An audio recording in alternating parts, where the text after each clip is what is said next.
Hello everyone, in this video I will show you how to change drill bit on your cordless drill. So let's begin. So here you can see this is my Inco cordless drill and I am just going to change the bit. So how can I change it? So if I just take it too close, you can see there have two options, lock and unlock. Here you can see lock and unlock. So I'm just going to unlock at first. So here you can see, so if I just unlock, here you can see the mouth is opening and I can easily change it.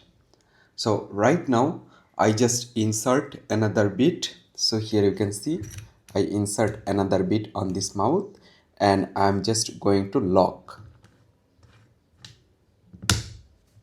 Here you can see it's locked successfully.